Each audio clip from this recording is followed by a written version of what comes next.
Meantime, rest of the day's news, and the Chancellor got some much-needed backing for his national insurance hike today, with the Institute for Fiscal Studies agreeing that raising the rate for self-employed workers will make the system fairer. Philip Hammond still faces pressure from Tory backbenchers to rethink the controversial move after accusations he has broken a party election promise. The increase in national insurance contributions for the self-employed, we're going to stick our necks out and say we think that's a relatively welcome, though modest, change, designed both to shore up the tax base and create a slightly less unequal playing field between the self-employed and employees. If politicians continue to make silly manifesto pledges about not changing taxes, and the rest of us resist sensible changes when they happen, we'll end up with the tax system we deserve, once inefficient, inequitable, and increasingly unable to raise revenue in the face of a changing economy, i.e. a tax system like we've got. Well, our economics editor Ed Conway joining us now from our Westminster studio. As you can see, quite a fillip for Philip then.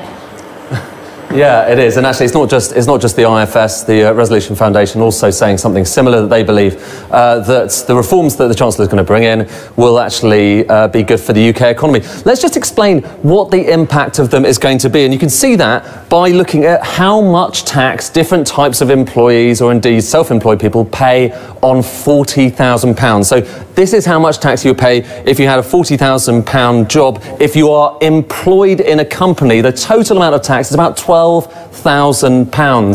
Income tax, obviously, what you pay in terms of national insurance as an employee, and then what your employer pays in national insurance. Now, if you are self-employed, you pay a lot less tax. This, by the way, is the situation as it currently is. You pay just around £8,000, mainly because you don't have to pay that employer NIC. So there is a bit of a difference there between those two things. If you own your company, own a manager, it's still less. Now, we've had some changes that have come in. This is the stuff we're talking about at the moment. And as a result of that, if you're self-employed, you're going to pay more national insurance. What's the impact of that? Well, again, let's take the same thing. £40,000 job. Here's what an employee pays, the same as it is before, because it's self-employed who are going to pay more.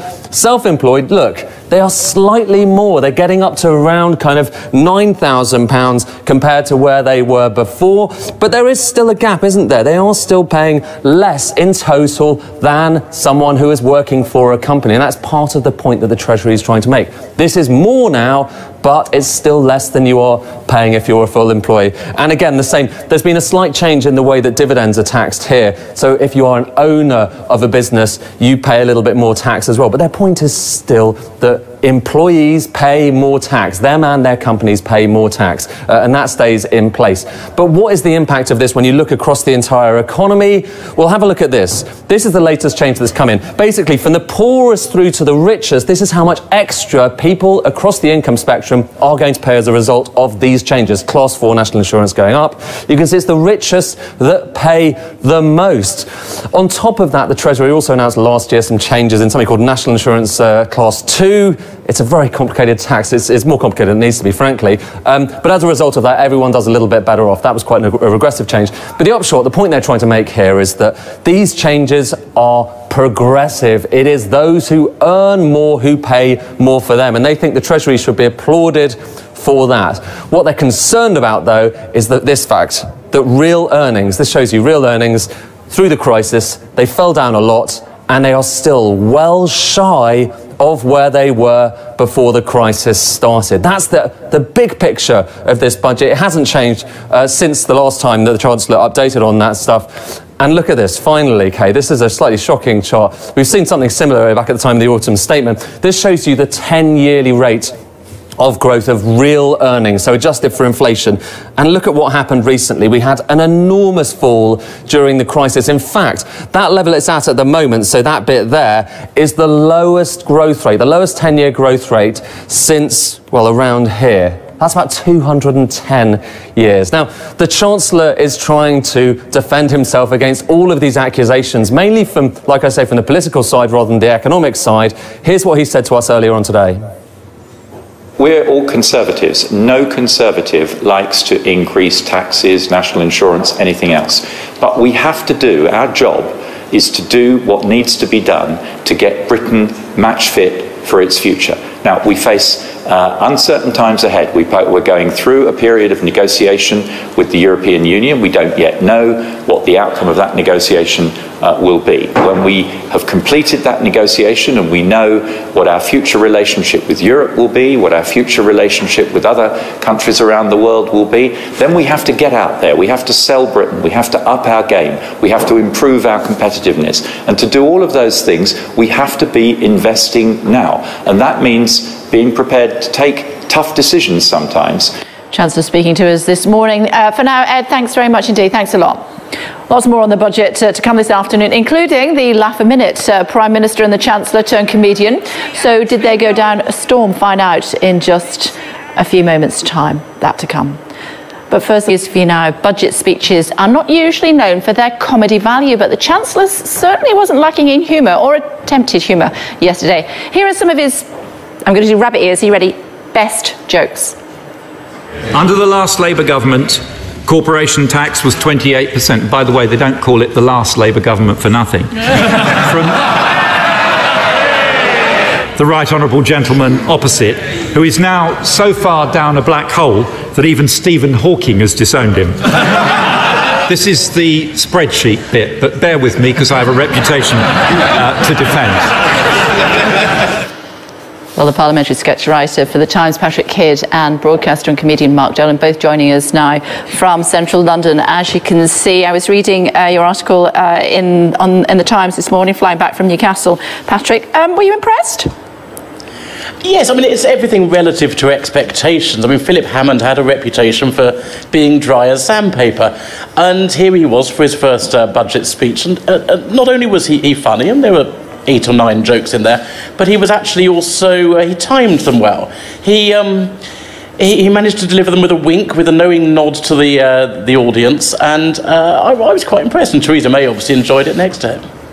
OK, I'm going to let Patrick put his earpiece back in. He can't really hear me just at the moment because he's not got it, so instead let's bring in Mark, broadcaster and comedian. As I said, what about his comic timing? Because that's what they say about comedy, isn't it? It's all about timing. Hi, Kate. Well, it is. And I mean, I think the best comedy comes from the unexpected places. And I don't think you'd expect it from a man whose nickname is Spreadsheet Phil.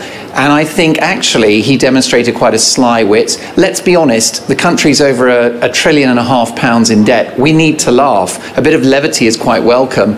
And I think most of the lines he pulled off. I think maybe the Stephen Hawking line just felt quite rehearsed, quite clunky. But at one point he actually improvised. He was heckled by the Labour benches who said he wasn't going to do something. And he said, oh yes, I will. It all got quite panto. Oh no, it didn't.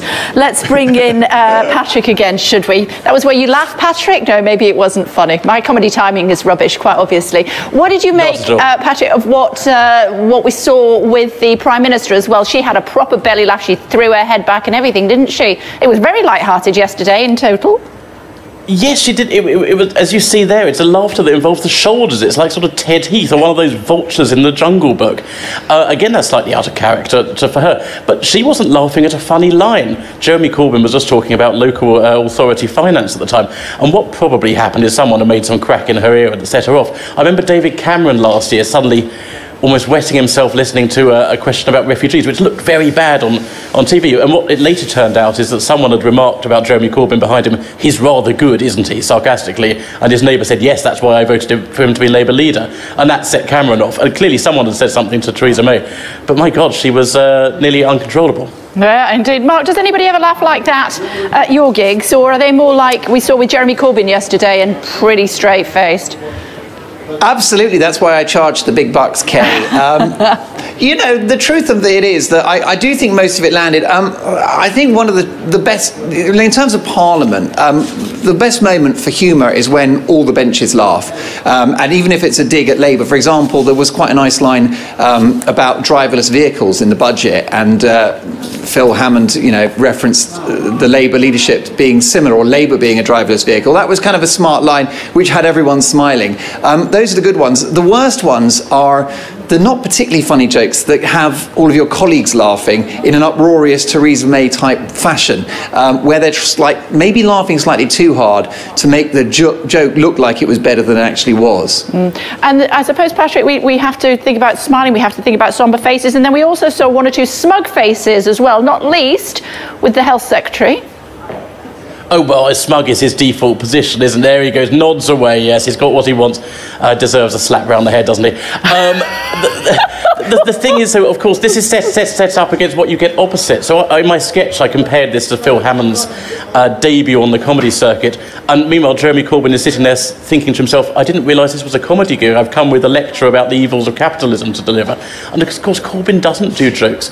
And what happens is worse. Not only does he not get laughter for his speeches, but no one's paying attention. I saw one Labour MP reading a novel while his boss was speaking. Others were tweeting or looking at their Blackberries or their tablets.